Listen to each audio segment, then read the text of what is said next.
Hello all நமக்கு சராசரி base பண்ணி குரூப் 4ல ஒரு ப்ரீவியஸ் இயர் கொஸ்டின் கேட்டிருக்காங்க. எப்படி சால்வ் பண்ணதுன்னு பார்ப்போமா? கொஸ்டின் பாருங்க. 25 மாணவர்களின் சராசரி மதிப்பெண் 78.4. இங்கு 96 என்ற மதிப்பெண்ணானது 69 என தவறுதலாக எடுக்கப்பட்டது கண்டறியப்பட்டது எனில் மதிப்பெண்களுக்கான சரியான சராசரியை காண்கன்னு இருக்கா. இங்கே கொஸ்டினை சொல்லியிருக்காங்க. டோட்டலாக 25 ஸ்டூடெண்ட்ஸ் இருக்காங்க. அவங்களோட ஆவரேஜ் வந்து 78.4. இதில் ஒரு மார்க் என்ன ஆகுதுன்னா 96ங்க. அதை 69ஆக மிஸ்ரீட் பண்ணியிருக்காங்க.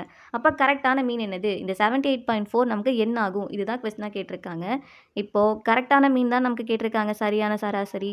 இப்போ ஆல்ரெடி நமக்கு கொடுத்துருக்க ஆவரேஜ் என்னதுங்க? 78.4. இப்போ இது ஆட் ஆகுமா இல்லை கம்மியாகுமா நம்ம எப்படி ஃபைண்ட் அவுட் பண்ணலான்னா, இங்கே தவறாக எடுத்திருக்க மதிப்பெண் என்னதுங்க? 69. இந்த 69 தான் நமக்கு 96ஆக என்ன ஆக போகுது?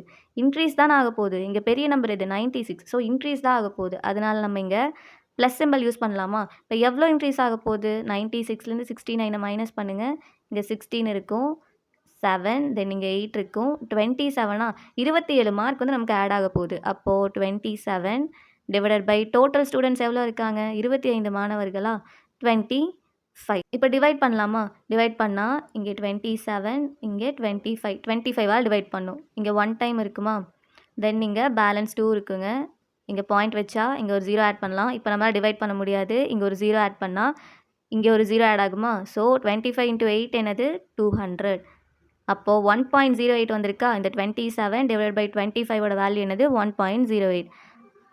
அப்போது 78.4 ப்ளஸ் 1.08 ஆட் பண்ணால் நமக்கு என்னங்க வரும்? 78.4 1.08 ஆட் பண்ணுங்கள். 8 4 9 7 கிளியராக இருக்கா?